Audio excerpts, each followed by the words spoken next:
This here is detective realized cops is the actual murderer. While cops are here to help and protect citizens, what happens when they're actually secret killers in disguise? Was it Kelly? Yeah, right now you're charged with murder, and it is Kelly. Here are 3 examples of when cops try to get away with murder, starting with the horrifying case of William Talley.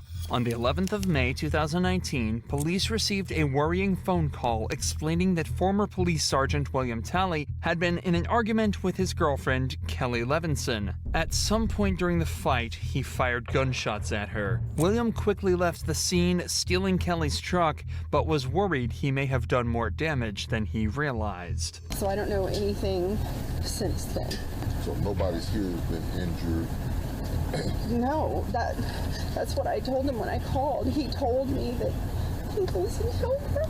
The police had to immediately treat this like so he just stealing. got During mad, the fight, busted at he her? fired gunshots at her. William quickly left the scene, stealing Kelly's truck, but was worried he may have done more damage than he realized. So I don't know anything since then. So nobody's here has been injured? No, that's what I told him when I called. He told me that he was in helper. The police had to immediately treat this like a crime scene and decided to search the house to ensure Kelly's safety. There was one thing on the officers' minds, and they were all silently pleading that they wouldn't find her dead. Deputy Brown, who used to work with the There's a dog in there. Yep, she's right there. Sorry again, man. Upon entering the house, evidence of some kind of physical altercation was scattered throughout. As they entered the kitchen, though, they would find Kelly's dead body. And there's a dog there. So how long was she there? I guess it was like a day, or not a whole day, but like the afternoon or the morning. Because man, when these animals get left with these bodies lying on the ground. With all the evidence the police had, it wasn't difficult for them to determine their main suspect. But catching him was another matter. They knew that William had received both police and SWAT training, so he'd be difficult to catch. However, all of a sudden, police received a phone call informing them William had gotten into a car crash. The cops rushed to the hospital where they found their #1 suspect waiting for them, bruised and bloody. Bruh, that's some instant karma for that ass right there, boy. Instant karma. They didn't even have to come looking for you. The universe served you up. Take this beat down. Take this beat down, this car accident, and go take the rest of this. What? Bruised and bloodied. We're gonna take care of you now. We're gonna take care of you now. What does that even mean? Once William was discharged from the hospital, he was immediately brought to an interrogation room where the investigation would truly begin. Can I ask what my charges are? Yeah, right now you're charged with murder.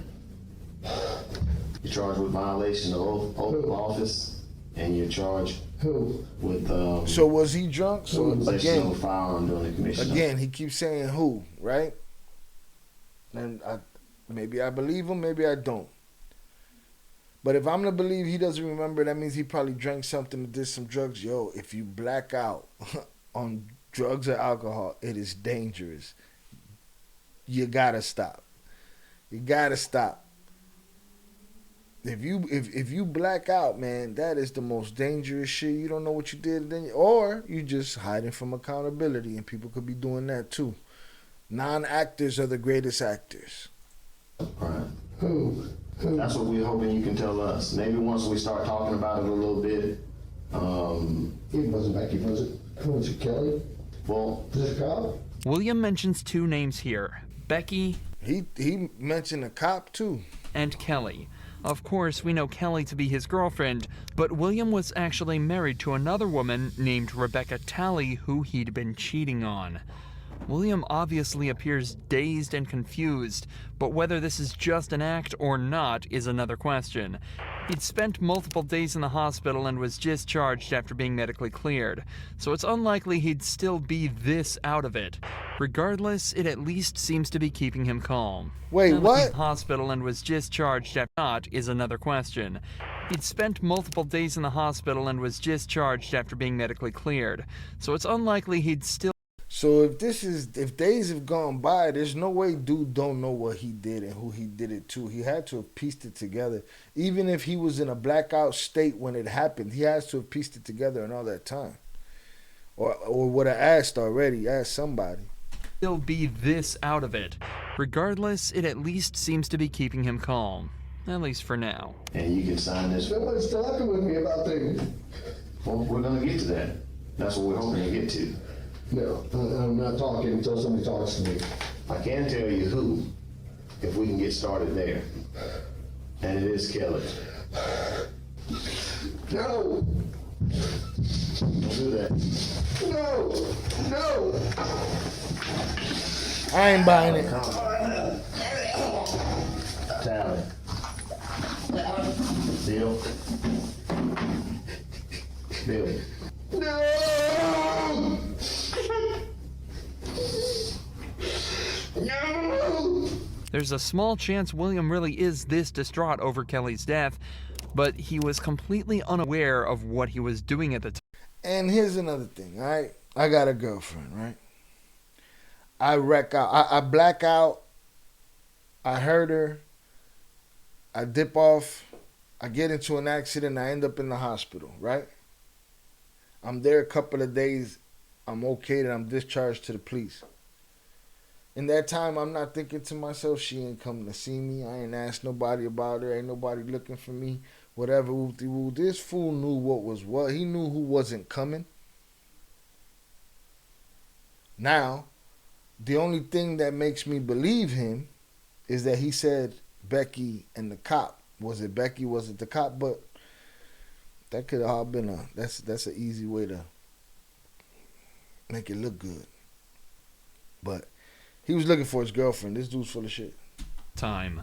So it seems more likely that he's actually just using this as a guise Yeah, to he's vent getting and it out scream now. about how his life is pretty much finished Fucked. and over a small argument with his mistress. He's also likely frustrated that he got caught so easily. Remember, this is a man with SWAT and police training.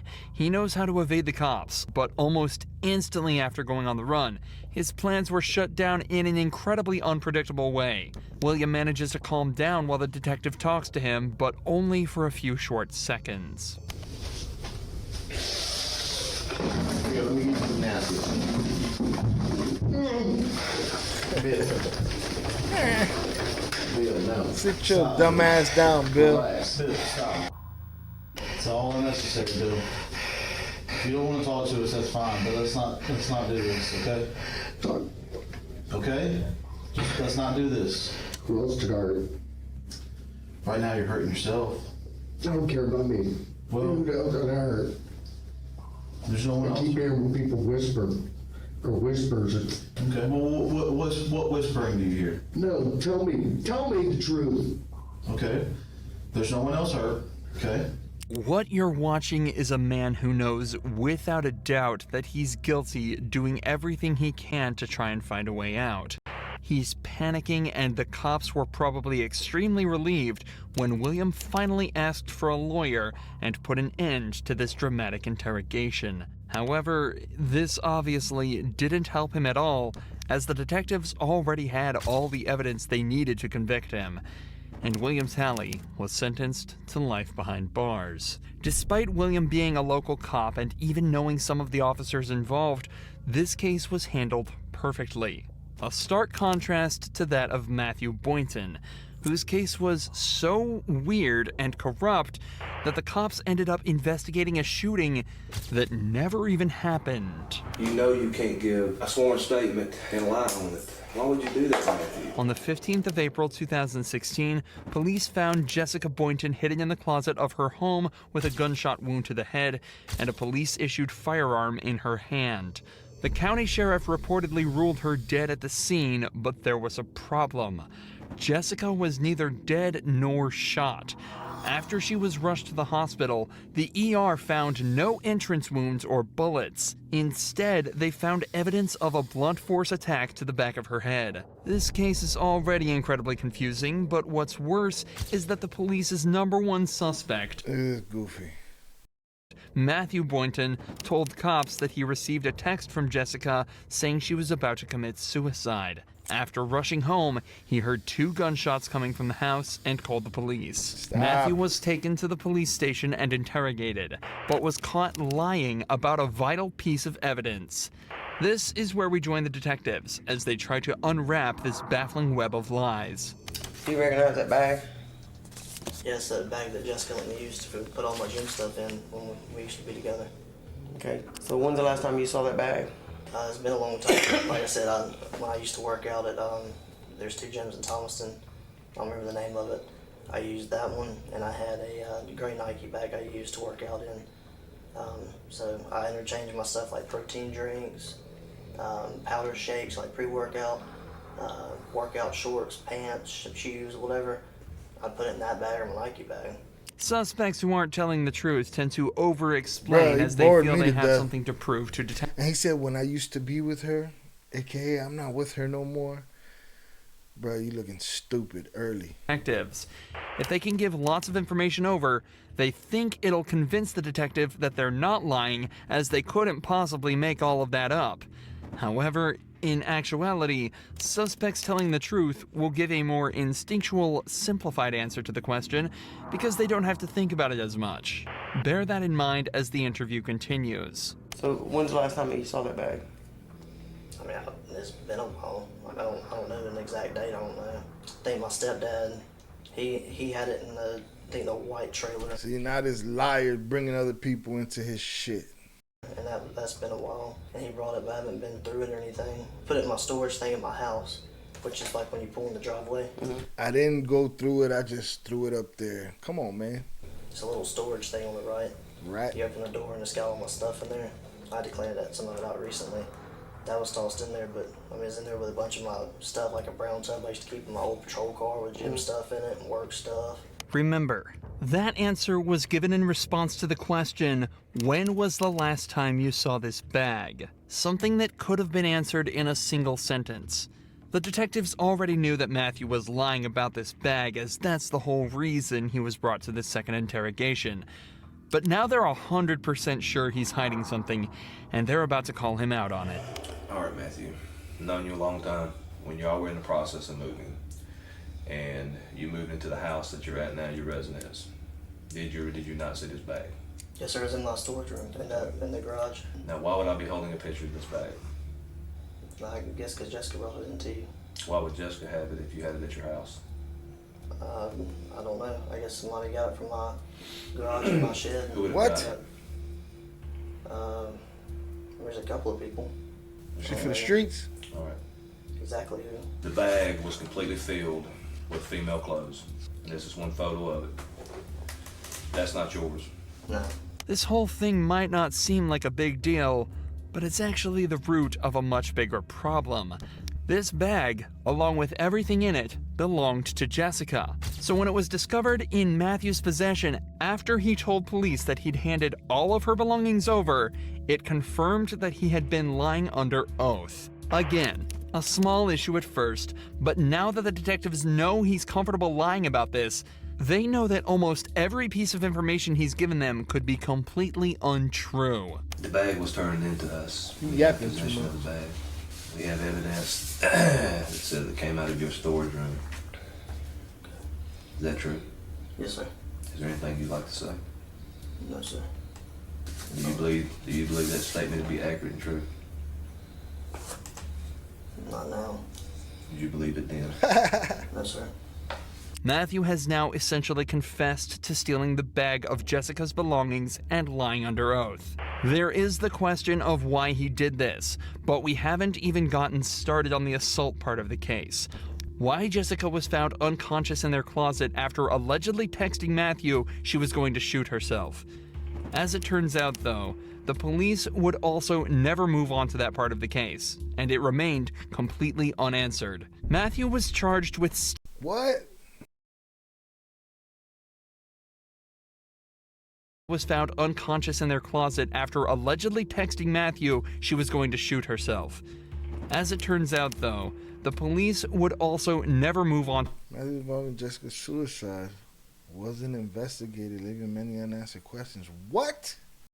to that part of the case, and it remained completely unanswered. Matthew was charged with stealing and lying under oath, and after being placed on administrative leave, he Wait. None of that makes sense. He got away with murder with all kind of false pretenses. Completely unanswered. Matthew was charged with stealing and lying under oath, and after being placed on administrative leave, he resigned from the force, but went completely uncharged for whatever happened on the night of April 15th. Many people have been left wondering why that may be, but the most obvious answer lies in police corruption, and the facts that the county sheriff just so happened to be Oh, look.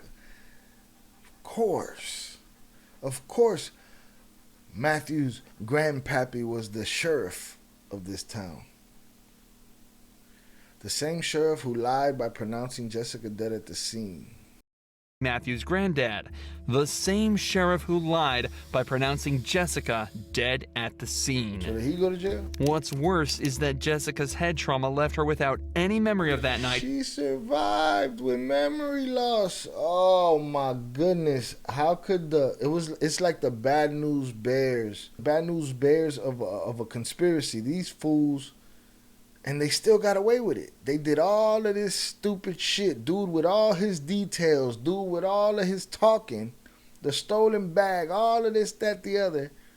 A fake shooting report. All of this. A grandpappy that's maneuvering things. And they still got away with it. Erased. And she had memory loss. Yo, that's crazy. What's worse is that Jessica's head trauma left her without any memory of that night, so it's likely this case will remain unsolved forever. But people thought the same about the murder of Sherry Rasmussen. Yo, go figure indeed. Wow. That's bananas. They got away with everything. Buddy lost his job, took a theft case, and boom, out of there. Shorty's still trying to piece together what happened that day. That's crazy. Nepotism at its finest. They're predators. Which lay without any memory of that night, so it's likely this case will remain unsolved forever. But people thought the same about the murder of Sherry Rasmussen, which lay unsolved for 23 years, before new information revealed that the culprit was actually one of the police force's best. That looks like Tony Soprano's girlfriend. The Russian girlfriend from The Sopranos right there. The skinny girlfriend that would always make stupid faces. That's what this lady looks like. Detectives. Information revealed that the culprit was actually one of the police force's best detectives. Now you're accusing me of this? Is that what you're saying? After decades of investigations, DNA evidence revealed that Stephanie was very likely the culprit of a murder committed in 1986. Because of the high-stakes nature of the case, the detectives made sure to meticulously plan this interrogation. Stephanie was a really successful detective herself, and she had recently received recommendations for her good work on a theft case. So the detectives used this and brought her in under the guise that they needed help with a case. I don't want to talk about this in the squadron because I don't know who people are listening. And if we go to my side, everybody's always wondering what everybody else is doing. Okay? An interrogation room is a strange place for such a conversation to take place, so to put her mind at ease. People are listening. And if we go to my side, I don't want to talk about this in the squadron because I don't know who people are listening. And if we go to my side, everybody's always wondering what everybody else is doing. Okay?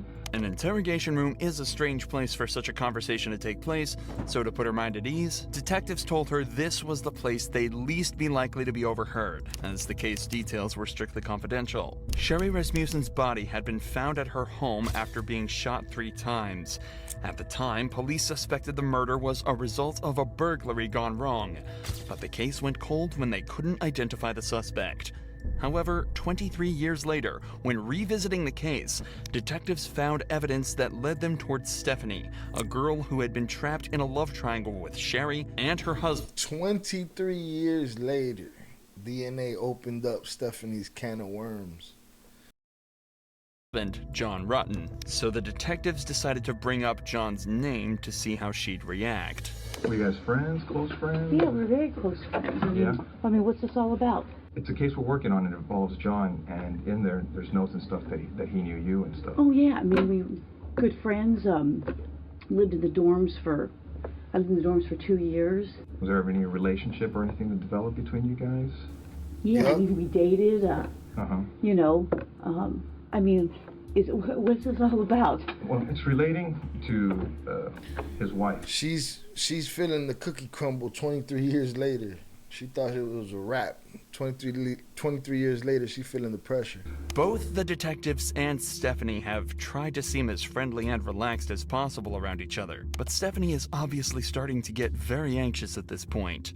Even though the detectives gave a somewhat believable excuse, she is now in an interrogation room faced by 2 detectives being questioned about a girl she supposedly murdered 20 years earlier. Her breathing has become faster, and her language is defensive.